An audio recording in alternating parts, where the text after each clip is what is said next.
In his acceptance speech, the Minister of State for Education, Barrister Ezenwo Wike, assured that his ministry will ensure that the gesture extended to Nigeria by the Japanese government will be effectively used.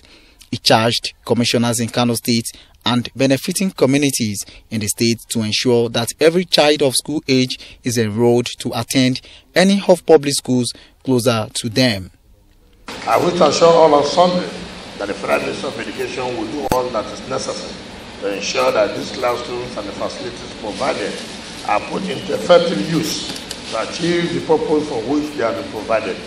Let me also challenge the beneficiary communities to make good use of this opportunity by ensuring that every child of school age is enrolled to attend any of the public schools nearest to them. Speaking earlier, the Permanent Secretary in the Federal Ministry of Education, Dr. Mark John Wobiala, emphasized on the need for Nigeria as a country to ensure that rights of children are promoted and protected. He maintained that the project of 33 schools, 77 buildings and 317 classrooms constructed in Kano State by Japanese government will enhance girl-child education in the state as well as reduce children on the street and out-of-school children.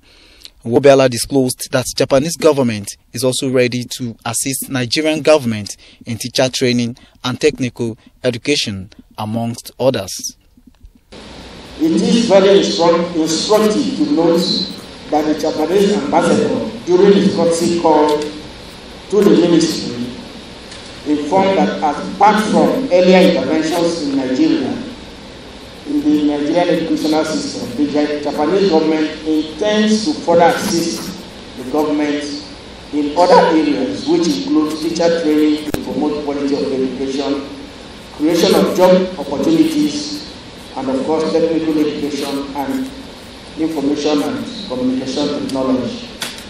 Abuja, Oladipupo Ogunbono, OGTV News.